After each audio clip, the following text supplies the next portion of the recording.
ہمارے درمیان ایک ہی ویڈیو کا ایشو تھا اور ظاہر ہے تم اسی کی بات وہ کہنا چاہ رہی تھی، مگر دوسری جانب سے حیا نے بہت غصے سے جہنم میں جاؤ تم ارم کہہ کر کال کاٹ دی تھی۔ ارم نے ایک لمحے کے لیے ریسیور کو دیکھا اور پھر شانے چکاتے ہوئے اسے واپس کریڈل پہ ڈال دیا اور وہاں رکھا چائے کا کپ پھر سے اٹھا لیا۔ یقیناً حیا کو معلوم ہو گیا تھا کہ وہ ویڈیو اس نے ہی ولید کو دی ہے، لیکن اسے اب اس بات سے کوئی فرق نہیں پڑتا تھا۔ اس کے پاس کھونے کو اب مزید کچھ نہیں رہا تھا۔ اس نے چائے کا کپ لبوں سے لگایا، گرم کڑوا سا سیال مایا جیسے اندر تک اتر گیا۔ جہنم میں جاؤں میں؟ نہیں حیا، یہ تم ہوگی جس کو اب اسی طرح بہت کچھ کھونا ہوگا جیسے میں نے کھویا تھا، وہ بھی صرف تمہاری وجہ سے۔ اب اپنی دوائی کا مزہ تم بھی چکھو۔ وہ دل ہی دل میں اپنی کزن سے مخاطب ہوئی۔ وہ دونوں چچا زاد بہنیں تھیں، فرسٹ کزن، اور بالکل ایسی تھیں جیسی کزنز ہوتی ہیں۔ جب ماؤں کے تعلقات خراب ہوئے تو ان کے بھی ہو گئے، مگر جب فضا موافق ہوئی تو دونوں پھر سے ایک ہو گئیں۔ دوستی بھی ان کی بہت تھی اور بڑے سے بڑے فیملی کلیش کے بعد بھی وہ پھر سے ایک ہو جایا کرتی تھیں۔ کزنز ایک بہت پیارا رشتہ جو بڑوں کی سیاست اور منافقت کی گرد میں بہت میلا ہو جایا کرتا ہے۔ پچھلے 2-3 برسوں میں ان کی ماؤں کے تعلقات خوشگوار رہے تھے، سو ان کی دوستی بھی اپنے عروج پہ رہی۔ اور یہ انہی دنوں کی بات ہے جب داور بھائی کی شادی بہت قریب تھی کہ وہ پہلی دفعہ ولید سے ملی۔ اس روز داور بھائی نے اسے یونیورسٹی سے پک کیا تھا، مگر درمیان میں ایک کام آن پڑا تو وہ آفس کی طرف آ گئے۔ ابا ان دنوں ویسے بھی آفس نہیں جا رہے تھے۔ داور بھائی بلڈنگ میں چلے گئے اور وہ باہر گاڑی میں بیٹھی رہی۔ تبھی کوئی اس کے پاس آ کر رکا۔ وہ سمارٹ، گڈ لکنگ سا نوجوان داور بھائی کا کار کو پہچان گیا تھا، اس لیے خیریت پوچھنے رک گیا۔ جلدی جلدی ساری بات بتا کر ارم نے شیشہ اوپر چڑھا دیا۔ اگر جو بھائی نے دیکھ لیا کہ وہ لڑکے سے بات کر رہی ہے تو اس کی خیر نہیں تھی۔ وہ نوجوان چلا گیا، مگر اسی دن شام میں اس نے ان کے لینڈ لائن پہ فون کر دیا۔ ارم کی تو جان ہی نکل گئی۔ پہلے تو وہ گھبرا گئی، مگر اس نے بہت شائستگی سے بتایا کہ اس کا نام ولید ہے، وہ ان کے بزنس پارٹنر کا بیٹا ہے اور اسے کچھ بات کرنا چاہتا ہے۔ اسی وقت ابا کی گاڑی کا ہارن سنائی دیا۔ وہ اگر فون رکھتی تو ولید دوبارہ کر لیتا اور تب ابا اٹھا لیتے کہ وہ اندر آنے ہی والے تھے۔ سو جلدی میں اس نے یہی کہا کہ وہ بعد میں بات کرے گی، اور اتنی ہی جلدی میں ولید نے اس کا موبائل نمبر پوچھ لیا۔ ارم نے بنا سوچے سمجھے نمبر بتا دیا اور فون رکھ دیا۔ ابا جب تک اندر آئے وہ اپنے کمرے میں جا چکی تھی۔ دل ابھی تک دھک دھک کر رہا تھا، مگر ولید نے پھر لینڈ لائن پہ کبھی فون نہیں کیا۔ وہ اب اسے موبائل پہ فون کر لیتا تھا۔ اس نے بتایا کہ اس کے والد اس کا رشتہ ان کے گھر میں کرنا چاہتے ہیں۔ وہ یہ نہیں جانتا تھا کہ وہ سلیمان صاحب، زاہد صاحب یا فرقان صاحب میں سے کسی کی بیٹی کا ذکر کر رہے تھے، یا اگر وہ جانتا تھا تب بھی اس نے ظاہر کیا کہ وہ نہیں جانتا، لیکن اس کا خیال ہے کہ وہ ارم ہی تھی۔ شروع میں وہ مکسڈ فیلنگز کا شکار رہی، مگر پھر آہستہ آہستہ اس کا ذہن خوشگمانیاں بننے لگا۔ اسے اب ولید سے بات کرتے ہوئے کسی قسم کا ڈر یا خوف محسوس نہیں ہوتا تھا۔ بعض گناہ اس لمبی سڑک کی مانند ہوتے ہیں جن پہ کوئی اسپیڈ بریکر نہیں ہوتا، ان پہ چلنا شروع کرو تو بس اتنا، پھر انسان پھر چلتا ہی جاتا ہے، اور جب تک کوئی بڑا ایکسیڈنٹ نہ ہو جائے وہ رک نہیں پاتا۔ ارم کے ساتھ بھی یہی ہوا تھا۔ وہ حیا کیمرہ شاپنگ پہ جانے کا پلان کرتی تو حیا کو وہیں کسی شاپ میں چھوڑ کر قریب کسی ریسٹورنٹ میں آ جاتی جہاں ولید کو اس نے بلوایا ہوتا تھا۔ ایسا موقع گو کہ ہفتے میں ایک بار ہی آتا تھا، مگر ضرور جاتا۔ ولید 1-2 دفعہ ہی آفس گیا تھا، پھر نہیں گیا۔ اس کی فرقان صاحب سے کوئی ملاقات نہ تھی۔ آج کل ذرا فارغ تھا اور باقاعدہ کام شروع کرنے میں ابھی وقت تھا، سو وہ اس کے لیے ڈھیروں وقت نکال لیا کرتا تھا جب ٹھیک جا رہا تھا۔ مگر پھر داور بھائی کی مہندی والے دن اس نے اماں کی زبانی سنا کہ عمیر لغاری اپنے بیٹے ولید لغاری کا رشتہ حیا کے لیے مانگنا چاہ رہے ہیں، اور ارم کو لگا وہ مٹی کا ڈھیر بن کر ڈھہ گئی ہے۔ اس کے بعد زندگی عجیب سی ہو گئی۔ وہ اس کی پہلی محبت تھا اور وہ اسے کسی اور کا ہوتے نہیں دیکھ سکتی تھی۔ وہ اس کو حیا سے جتنا برگشتہ کر سکتی تھی اس نے کیا۔ اس کے نکاح کے بارے میں بھی بتایا، اور بظاہر تو ولید بھی یہی کہتا کہ وہ حیا میں انٹرسٹڈ نہیں ہے اور پھر اس کے نکاح کا جب اس کے والد کو علم ہوا تو یہ رشتے والا معاملہ از خود دب گیا۔ مگر ارم محسوس کرتی تھی کہ وہ حیا کے بارے میں سوالات بہت کرتا تھا۔ وہ کیا کر رہی ہے، کدھر ہے، اس کی پسند ناپسند، اس کی کوئی کمزوری، وہ سب اتنے نامحسوس انداز میں پوچھا کرتا تھا کہ وہ بتا دیتی، مگر پھر بعد میں الجھ بھی جاتی۔ وہ ولید سے کہتی رہتی کہ وہ اس کے لیے رشتہ بھیجے اور وہ بس چند دن اور کہہ کر ٹال دیا کرتا، مگر اس کا انداز بتاتا تھا کہ وہ ارم سے زیادہ ارم میں دلچسپی رکھتا ہے۔ وہ اسی میں خوشی تھی۔ سب سے بڑی بات جو ولید سے شادی کرنے میں تھی وہ یہ تھی کہ اس کو اس اسکارف سے نجات مل جائے گی، وہ اپنی مرضی کا پہن اوڑھ سکے گی، اسے ابا کا خوف نہیں ہوگا۔ آزادی ایک نعمت تھی جو اس جبری پردے کے باعث اس کی دسترس میں نہیں تھی، مگر پھر ایک راہ سب کچھ الٹ گیا۔ وہ اپنے کمرے میں کرسی پہ بیٹھی آدھی رات کے بعد تک ولید سے فون پہ بات کر رہی تھی، مگر لاک کرنا وہ بھول گئی تھی، یا پھر اب معمول سے یہ کام کر کے اس کا خوف ختم ہو گیا تھا۔ یہ خوف واپس تب آیا جب اس نے ابا کو چوکھٹ میں کھڑے دیکھا۔ گھبرا کر ایک دم کھڑے ہوتے ہوئے ارم نے جلدی سے فون بند کیا، مگر وہ دیکھ چکے تھے۔ اس ٹائم کس سے بات کر رہی ہو؟ وہ سخت تیروں کے ساتھ اس کی طرف آئے اور اس کے ہاتھ سے موبائل قریباً چھینا۔ وہ کپ کپاتے دل کے ساتھ بڑی مشکل کھڑی ان کو کال لاگ کھولنے دیکھ رہی تھی۔ اس نے ولید کا نمبر حیا کے نام کے ساتھ محفوظ کر رکھا تھا۔ اس کی وہ تمام کلاس فیلوز جو چھپے دوست رکھتی تھی، وہ اپنے ان دوستوں کا نام لڑکیوں کے نام سے محفوظ کرتی تھی۔ سعد کا نام رکھ دیا سعدیہ، یا فائز کا رکھ دیا فضا۔ حیا سے اس وقت کیا کام تھا؟ انہوں نے نمبر دیکھا، پھر کڑی نگاہوں سے اسے دیکھتے ہوئے پوچھا، ٹائم کا فرق ہے، ان کی اتنی رات نہیں ہوئی؟ یہ حیا کا نمبر تو نہیں ہے، یہ پاکستان کا نمبر ہے۔ وہ نمبر چیک کرتے ہوئے بولے تھے، رومنگ پہ ہے اس کا فون ابا، یہ اس کا دوسرا نمبر ہے۔ وہ تھوک نگلتے ہوئے بامشکل کہہ پائی تھی۔ اسی وقت موبائل بجنے لگا۔ حیا سلیمان کالنگ۔ ولید اسے کال بیک کر رہا تھا۔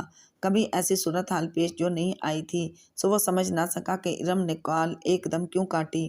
اس لمحے اس نے بہت دعا کی کہ ابا کال نہ اٹھائیں یا ولید آگے سے کچھ نہ بولے، مگر ابا نے کال اٹھائی، مگر کچھ بولے نہیں۔ وہ ابا سے چند فٹ دور کھڑی تھی، مگر اسے ولید کا ہیلو ہیلو سنائی دیا تھا۔ کون بول رہا ہے؟ وہ ترشتی سے بولے۔ دوسری جانب چند لمحے کی خاموشی چھائی رہی، پھر کال کاٹ دی گئی۔ ابا نے شعلہ بار نگاہوں سے اسے دیکھتے ہوئے دوبارہ کال ملائی، مگر اس کا فون بند جا رہا تھا۔ یہ کوئی لڑکا تھا اور تم کہہ رہی ہو کہ یہ حیا کا نمبر ہے؟ وہ اس پہ غرائے تھے۔ سائمہ بیگم بھی آواز سن کر ادھر آ گئی تھیں۔ ارم منمنا رہی تھی، مگر ابا اس کی نہیں سن رہے تھے۔ اگر حیا کے ساتھ اس وقت کوئی لڑکا تھا تو اس میں ارم کا کیا قصور ہے؟ اماں نے بات کو نیا رخ دینے کی کوشش کی، جس پہ لمحے بھر کو ابا شہمے میں پڑے۔ ہو سکتا ہے حیا سبین کے گھر ہو، سبین کے بیٹے نے فون اٹھا لیا ہو۔ لائیں مجھے دیں فون، میں پوچھتی ہوں حیا سے۔ مگر ابا نے اماں کو فون نہیں دیا۔ انہوں نے خود اپنے فون سے حیا کو کال ملائی۔ کسی سوکھے پتے کی طرح لرزتی ارم نے شدت سے دعا کی کہ حیا فون نہ اٹھائے یا پھر اسے بچا لے۔ پہلے تو اس نے واقعی فون نہیں اٹھایا، مگر دوسری بار ملانے پہ اٹھا لیا۔ ابا اسی طرح غصے میں بھرے کھڑے اس سے پوچھنے لگے، اور حیا نے اس کی عزت نہیں رکھی، اس نے صاف صاف انکار کر دیا۔ فون رکھتے ہی ابا نے ایک زوردار تھپڑ اس کے چہرے پہ مارا تھا۔ تھپڑ سے زیادہ تکلیف دہ الفاظ تھے جو انہوں نے اسے اور اس کی تربیت کو کہے تھے۔ وہ اپنی عزت اور مقام ابا کی نظر سے کھو چکی تھی، اور یہ سب صرف اور صرف حیا کی وجہ سے ہوا تھا۔ کیا تھا اگر وہ جھوٹ بول دیتی؟ کیا تھا جو اگر وہ اسے بچا لیتی؟ مگر نہیں، اس نے دوستی، رشتے، کسی چیز کا پاس نہیں کیا۔ اماں تھیں جو ابا کے سامنے اس کا دفاع کرنے کی کوشش کرتی رہیں، مگر ان کے جاتے ہی وہ بھی پھٹ پڑیں کہ اپنی اولاد کو سب بہت اچھے سے جانتے ہوتے ہیں۔ زندگی اس کے بعد بہت تنگ ہو گئی تھی۔ اس کا انٹرنیٹ اور موبائل بند ہو گیا، دوستوں کے گھر جانے یا کہیں باہر جانے پہ پابندی لگ گئی۔ اٹھتے بیٹھتے ابا کی ناراضی، بے اعتباری سہنا، سب کچھ بہت تکلیف دہ تھا۔ اور وہ پھر ولید سے دوری۔ اس نے بس ایک دفعہ لینڈ لائن سے ولید کے لینڈ لائن پر فون کر کے اسے صورتحال بتا دی تھی، پھر دوبارہ بات نہیں ہو سکی۔ ولید نے وہ نمبر ہی بدل لیا تھا۔ اب اس کے پاس صرف اس کا آفیشیل نمبر تھا، جو ابا کے پاس بھی تھا۔ وہ اب کسی کے موبائل یا لینڈ لائن سے اسے کال نہیں کر سکتی تھی کہ سب کے موبائلز پوسٹ پیڈ پہ تھے اور ابا سارے بل ایک دفعہ ضرور دیکھتے تھے۔ البتہ جب حیا اپنی دوست کی ڈیتھ پہ آئی تھی تو کچھ سوچ کر اس نے حیا سے تعلقات بحال کر لیے تھے۔ وہ حیا کے موبائل سے ولید سے بات کرے گی تو حیا پھنسے گی، وہ نہیں۔ مگر جب حیا سب کے سامنے اپنا موبائل واپس لینے آئی اور اس کے جانے کے بعد ابا کی تفتیش اور ڈانٹ کو سہنا، اس سب نے اسے مزید ڈھیٹ بنا دیا۔ حیا کے جون میں واپس آ جانے کے بعد اسے جب موقع ملتا وہ حیا کا فون استعمال کر لیتی۔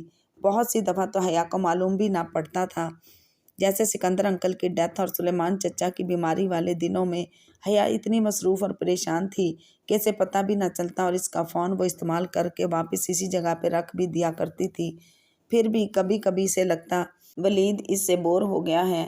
شاید وجہ اس کی منگنی تھی، زبردستی کی منگنی جو ابا نے فوراً اسے کروا دی تھی۔ ان کو کیا لگتا تھا وہ کسی کے ساتھ بھاگ جائے گی؟ او نو، وہ بھاگنے والوں میں سے نہیں تھی۔ اگر ولید اس کا ساتھ دیتا تو اس کے لیے وہ ابا اور بھائیوں کے سامنے ڈٹ کر کھڑی ہو جاتی، مگر ولید ساتھ دیتا تب نہ۔ پھر بھی وہ اس سے بات کرنا ترک نہیں کر سکتی سی تھی، اور پتہ نہیں وہ کون سا کمزور لمحہ تھا جب اس نے باتوں باتوں میں ولید کو اس ویڈیو کے بارے میں بتا دیا تھا۔ تب تک ویڈیو ہٹ چکی تھی سو ولید اس کو دیکھ نہ پایا، مگر ہاں وہ جانتی تھی کہ ویڈیو حیا نے ہٹوائی تھی، اور یہ بھی کہ حیا میجر احمد سے ملنے گئی تھی۔ حیا کا خیال تھا کسی کو نہیں پتا، مگر اسے پتا تھا۔ اس نے اپنے کمرے کی کھڑکی سے حیا کو اس گراؤنڈ کی طرف جاتے دیکھا تھا جہاں سے ایک کار نے اسے پک کیا، اور پھر اسی دن ویڈیو ہٹ گئی۔ وہ جانتی تھی کہ کمرے میجر احمد نے حیا سے رپورٹ کرنے کے لیے آنے کا کہا تھا۔ ساری بات اس کے سامنے ہی تو ہوئی تھی، کڑی سے کڑی ملا کر اسے ساری کہانی سمجھ آ گئی تھی۔ کبھی نہ کبھی وہ یہ بات حیا کے خلاف ضرور استعمال کرے گی، اور شاید اسی لیے اس نے ولید کو اس بارے میں بتایا تھا۔ ولید نے بہت دفعہ وہ ویڈیو مانگنا چاہی، مگر وہ کیسے دے سکتی تھی؟ مگر وہ دن جب ابا کا ایکسیڈنٹ ہوا، اس سے پچھلے ہی دن اس نے سونیا کے کمرے سے نیٹ استعمال کر کے ولید سے بات کی تھی، اور وہ بضد تھا کہ ارم وہ ویڈیو اسے دے دے تاکہ وہ اسے حیا کے خلاف استعمال کرے کہ اس زبردستی شادی اور ابا کی نظروں سے گرائے جانے کا بدلہ لے سکے، چاہے تو اپنا پارٹ ایڈٹ کر دے۔ اس خیال پہ وہ ایک دم چونکی تھی۔ ہاں یہ ہو سکتا تھا، وہ اپنا پارٹ ایڈٹ کر سکتی تھی، اس کو یہ کام آتے تھے۔ اپنی تصویر یا ویڈیو ولید کو دینے کا رسک بھی نہیں لے سکتی تھی۔ ریسٹورنٹس اور دیگر جگہوں پہ اس نے اپنے کیمرے سے اپنی اور ولید کی ڈھیروں تصاویر اتاری تھیں، مگر اس کو کبھی اتارنے نہ دی، نہ ہی وہ تصاویر اس کو کبھی بھیجیں۔ وہ تصاویر اس کے لیپ ٹاپ میں ایک پاس ورڈ لاکڈ فولڈر میں محفوظ تھیں۔ اب بھی اس نے خود کو نکال لیا، ویڈیو صرف حیا کی رہ گئی۔ ارم اس میں سے غائب ہو گئی، اور وہ ویڈیو ولید کو میل کرنے کے بعد اس نے حیا کے ڈرائیور کے فون سے اسے کال کر کے بتا بھی دیا۔ اس رات ابا کو زخمی حالت میں حیا اور فاروق گھر لائے تھے۔ حیا اس سارے قصے کا الزام ولید کے سر رکھ رہی تھی، مگر اسے یقین نہیں آ رہا تھا۔ ولید ایسا کیسے؟ نہیں، ہرگز نہیں۔ بہت مشکل سے 2 روز بعد اسے حیا کا فون استعمال کرنے کا موقع ملا، اور اس نے ولید کی ٹھیک ٹھاک کلاس لینی چاہی، مگر وہ کہہ رہا تھا کہ اس نے کچھ نہیں کیا۔ اس کی گاڑی تو ساتھ سے گزری تھی جبکہ فرقان اصغر کو چوٹ گرنے کے باعث آئی تھی، شاید وہ چکرا کر گرے تھے۔ حیا خواہ مخواہ سے اس معاملے میں گھسیٹ رہی ہے۔ ارم نے یقین کر لیا، اس کے پاس یقین کرنے کے سوا کوئی چوائس نہ تھی، اور آج حیا اس کو فون کر کے یہ بتانا چاہ رہی تھی کہ وہ سب جان گئی ہے۔ اس کی بلا سے اب خود بھگتے سب۔ اس وقت حیا نے اس کا ساتھ نہیں دیا تھا، سو آج ارم بھی اس کے ساتھ کھڑی نہیں ہوگی، یہ طے تھا۔ اس نے چائے کا آخری گھونٹ بھرا، بھورا مایا ابھی تک کڑوا اور گرم تھا، اندر تک جلا دینے والا، اور پھر جلنے سے زیادہ رسوا کن عذاب کون سا ہو سکتا ہے؟ کپاتوکیا کا پر اسرار حسن ویسا ہی تھا، مگر ایک دفعہ پھر اس میں اداسیاں کھل چکی تھی۔ آشیانہ کے مکینوں نے ان کا استقبال اسی گرم جوشی اور محبت سے کیا۔ جوان کا خاصا تھا، مگر اس کا دل اداس تھا۔ وہ اسے کچھ بھی بتائے بغیر چلا گیا تھا۔ بار بار واہمے ستا رہے تھے، اضطراب، بے چینی اور فکر مندی۔ دنیا بس ان 3 جذبوں تک محدود ہو کر رہ گئی تھی۔ وہ 2 دن کس کرب میں گزرے، کوئی اندازہ نہیں کر سکتا تھا۔ رات میں وہ اسی صوفے پہ جس کے عقب میں کھڑکی کھلتی تھی بیٹھ کر اسی طرح رونے لگی، مگر کوئی نہیں آیا جو اس کو کہتا کہ وہ پھر سے اس کے لیے آ گیا ہے۔ بہاریں نیچے پنار کے ساتھ تھیں، وہ سامنے ہوتی تو حیا یوں نہ روتی، مگر اکیلے میں اور بات ہوتی ہے۔ بہاریں کے آنے کے بعد بھی وہ اس طرح بیٹھی رہی، اور جب بیٹھے بیٹھے تھک گئی تو وہیں سو گئی، شاید کہ کوئی اسے اٹھائے، کوئی اس کے سامنے میز پہ آ بیٹھے اور ہولے سے اس کا شانہ چھو کر اسے آواز دے، مگر خواب ہر دفعہ پورے نہیں ہوتے۔ صبح اس کی آنکھ کھلی تو شناشا آواز سے کھلی تھی۔ وہ آواز بہت دیر تک اس کی سماعت میں گونجتی رہی تھی، یہاں تک کہ وہ ایک دم چونک کر اٹھ بیٹھی۔ یہ آواز اتنی مانوس مگر نئی، یہ تو… وہ تیزی سے اٹھ کر صوفے کے پیچھے آئی، کھڑکی کے سامنے سے پردہ ہٹایا۔ کھڑکی کے باہر کسی ہک سے اس کا ونڈ چائم لٹک رہا تھا۔ دور کپاتوکیا کے افق پہ طلوع ہوتے سورج کی کرنوں سے اس کی کرسٹل کی پنکھڑیاں سنہری پڑ رہی تھیں، جیسے سونے کے پتنگے جھول رہے ہوں۔ اسٹیل، کانچ اور لکڑی کے ٹکرانے کی آواز، مانوس آواز۔ اس کی آنکھیں بھیگ گئی تھیں۔ بے اختیار اس نے لبوں پہ دونوں ہاتھ رکھ کر جذبات کو قابو کرنا چاہا، مگر آنسو پھر سے ٹوٹ ٹوٹ کر گرنے لگے تھے۔ وہ آ گیا تھا، وہ کپاتوکیا واپس آ گیا تھا اور اس طرح سے اس کو اپنی خیریت بتا رہا تھا۔ وہ اب اس کی زبان سمجھنے لگی تھی۔ دفتر نے اسے محسوس ہوا، ونڈ چائم کی ایک لڑی، ساتھ کوئی کاغذ سا بندھا ہے۔ اس نے کھڑکی کا پٹ کھولا اور ہاتھ بڑھا کر وہ کاغذ اتارا۔ وہ ایک ٹور گائیڈ کے کسی ٹور کا معلوماتی پرچہ تھا۔ اس میں جہان نے خود سے کچھ نہیں لکھا تھا، مگر وہ سمجھ گئی تھی کہ اسے کیا کرنا ہے۔ اسے کل صبح اس ٹور کو لینا ہے، کیونکہ وہیں وہ جہان سے مل سکے گی۔ حیا نے ایک نظر پھر اس پرچے پہ بنی تصاویر پہ ڈالی اور بے اختیار ایک اداس مسکراہٹ اس کے لبوں کو چھو گئی۔ ڈی جے اور اس کا سب سے بڑا خواب، سب سے بڑا ایکسائٹمنٹ، ہاٹ ایئر بیلون۔ اگلی صبح ابھی سورج نہیں نکلا تھا اور فجر کپاتوکیا کے میدانوں پہ قطرہ قطرہ اتر رہی تھی۔ حیا نے کھڑکی کا پردہ ذرا سا سرکا کر دیکھا۔ کپاتوکیا کے پہاڑ ابھی تک جامنی اندھیرے میں ڈوبے تھے۔ وہ خود بھی ابھی ابھی نماز پڑھ کر ہٹی تھی۔ پردہ برابر کر کے اس نے وال کلاک پہ ایک نظر ڈالی۔ صبح کے 3:30۔ بہاریں ڈریسنگ ٹیبل کے سامنے کھڑی موندی موندی آنکھوں سے خود کو آئینے میں دیکھتی بال برش کر رہی تھی۔ حیا اپنے اجرک والی لمبی قمیض پہ عبایا پہن چکی تھی اور اب سیاہ اسکارف چہرے کے گرد لپیٹ رہی تھی۔ حیا، کیا وہ مجھے ڈانٹے گا؟ برش سنگار میز پہ رکھتے ہوئے بہاریں تشویش سے پوچھا۔ نہیں، میں ہوں نا، وہ کچھ نہیں کہے گا۔ بہاریں نے سر ہلا کر اپنے گلابی پرس سے بینڈ نکالا اور بال پونی کی طرح سمیٹے، پھر بینڈ لگانے سے قبل مڑ کر حیا کو دیکھا۔ اگر میں بال نہ باندھوں تو کیا تم عائشہ کو بتاؤ گی؟ ہو سکتا ہے بتا دوں۔ ویسے اگر تمہیں بال کھولنے ہی ہیں تو کھول کر ان کے اوپر اسکارف لے لو نا۔ اس مشورے پہ بہاریں نے ناپسندیدگی سے ناک کوڑی اور اسے تو پونی بہتر ہے والی نظروں سے حیا کو دیکھتے ہوئے بالوں کو پونی میں جکڑ لیا۔ آبلہ، وین آ گئی ہے، فاتح نے باہر سے آواز لگائی۔ حالانکہ وہ اس سے بہت بڑی نہیں تھی، پھر بھی وہ اسے آبلہ کہتا تھا۔ ترک آبلہ کو آبلہ اور بھائی کو آبی بولتے تھے۔ ہم تیار ہیں۔ وہ جلدی جلدی نقاب پن اپ کرتی بہاریں کا ہاتھ تھامے باہر نکل آئی۔ آشیانے کے باہر ان کو ٹور کمپنی کی وین لینے آئی تھی۔ اس نے انہیں ہاٹ ایئر بیلون کی سائٹ پہ پہنچانا تھا۔ سارے انتظامات مولود بے نے کروائے تھے، یوں ان کو ڈسکاؤنٹ بھی مل گیا تھا۔ ہاٹ ایئر بیلون فجر کے وقت اڑا کرتے تھے۔ 1.5-2 گھنٹے کی فلائٹ تھی، یعنی کپاتوکیا کے اوپر اڑ کر وہ سارا خطہ دیکھ کر واپس اتر جانا تھا۔ وین نے انہیں بیلون سائٹ پہ جب اتارا تو فجر ابھی تک تازہ تھی۔ وہ ایک ہائی وے تھی اور اس کے دونوں اطراف کھلا صاف علاقہ تھا، جیسے پاکستان میں موٹر وے اور اس کے آس پاس کی جگہ ہوتی ہے۔ سڑک پہ ان کی وین کے ساتھ قطار میں 20 وین کھڑی تھیں۔ بہت سے سیاح ادھر ادھر آ جا رہے تھے۔ وہ بھی بہاریں کا ہاتھ تھامے سڑک سے اتر کر بائیں طرف کے کھلے میدان میں آ گئی۔ وہاں ایک قطار میں ہاٹ ایئر بیلون زمین پہ رکھے تھے، یوں کہ ان کی ٹوکریاں سیدھی رکھی تھیں، جبکہ ٹوکری سے ننھی غبارہ بچوں کے پلاسٹک کے ننے سے بغیر ہوا کے غبارے کی مانند ایک طرف ڈھلکا ہوا زمین پر سجدہ ریز پڑا تھا۔ بڑے بڑے غبارے اور بڑی بڑی ٹوکریاں اب ہم نے کیا کرنا ہے حیا؟ بہارے کا سوال نامہ شروع ہو چکا تھا۔ مجھے کیا پتا، میں تو خود پہلی دفعہ ہاٹ ایئر بیلون میں بیٹھنے لگی ہوں۔ اوہ، میں بھی پہلی دفعہ بیٹھوں گی، بہارے چہکی۔ حیا نے چونک کر اسے دیکھا۔ بے اختیار سے اپنی اور ڈی جے کی پہلی فلائٹ یاد آئی تھی۔ فلائٹ کے اڑنے میں وقت کم رہ گیا تھا۔ وہ دونوں گائیڈ کے کہنے کے مطابق اپنی ٹوکری میں جا بیٹھی تھیں۔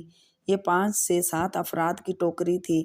اگر خود ارینج کرتی تو 20 افراد کی ٹوکری میں جگہ ملتی، مگر مولود بیگ کی وجہ سے کھلے سفر کرنے کی خواہش پوری ہو گئی تھی۔ ٹوکری کے اوپر ایک اٹنما چھت تھی جس کے اوپر آگ جلانے کا انتظام تھا۔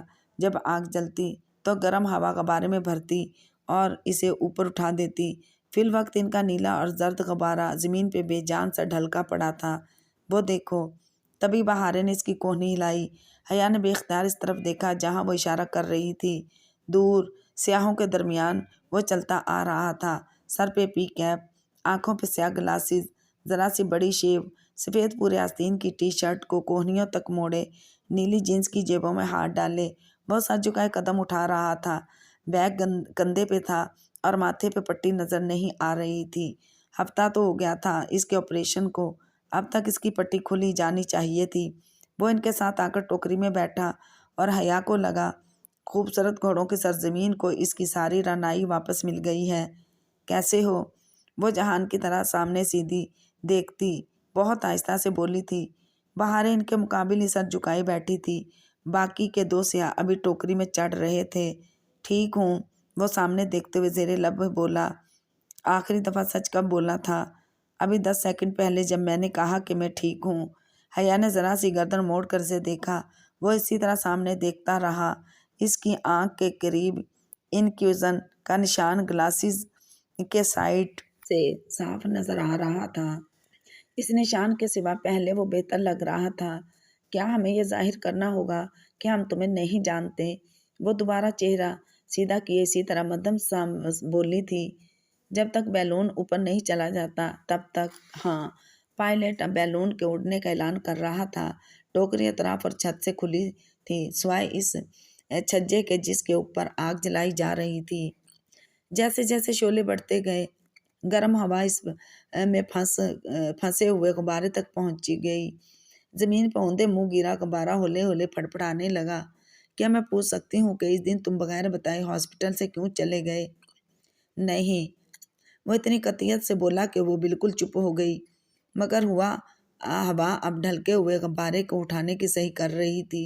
جیسے جیسے ہوا کا زور بڑھتا گیا، غبارہ ذرا پھول کی طرح سیدھا ہونے لگا۔ گرم ہوا ٹوکری کے اندر بیٹھے سیاحوں کو نہیں چھو رہی تھی۔ ان کے لیے فجر کی تازہ ٹھنڈی ہوا ہر سو چل رہی تھی۔ ان گزرے 2 دنوں میں جب وہ اس کے ساتھ نہیں تھی، اسے بہت سی باتوں کا خیال آیا تھا جو وہ ہسپتال میں نہیں پوچھ سکی تھی۔ معلوم نہیں یہ سوالات اس وقت کیوں یاد آتے ہیں جب مسئول ہمارے ساتھ نہیں ہوتا۔ ایک بات پوچھوں؟ چند لمحے گزرے تو اس نے پھر سے سلسلہ کلام جوڑا۔ بہارے اب سر جھکائے اپنے گلابی پرس سے کچھ تلاش کر رہی تھی۔ غبارہ اب ہوا سے پھول کر عین اس کے سروں پہ ٹوکری کے اوپر بالکل سیدھا آسمان کی جانب رخ کیے کھڑا ہو چکا تھا۔ اعلان کرنے والا اب ان کو سفر کے مزید تفصیلات سمجھا رہا تھا جس میں اسے کوئی دلچسپی نہ تھی۔ تم نے روہیل سے پیسے کیوں منگوائے تھے؟ اب تک وہی سے وضاحتیں دیتی آئی تھی، لیکن آج جہان کی باری تھی۔ کچھ اکاؤنٹس کا مسئلہ تھا، نکلوا نہیں سکتا تھا، سو روہیل سے لے لیے، پھر واپس بھی بھجوا دیے تھے۔ ایک اور بات بھی بتاؤ، کیا تمہیں واقعی میرا نقاب کرنا برا لگتا ہے؟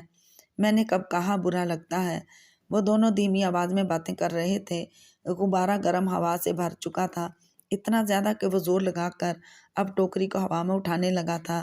جیسے ہی ٹوکری اوپر اٹھی، اندر بیٹھے سیاحوں میں شور سا مچا، جوش، خوشی، چہک، مگر بہارے گل اسی طرح اپنے پرس سے کوئی ایسی شے تلاش کر رہی تھی جو وہ ڈھونڈنا ہی نہیں چاہتی تھی۔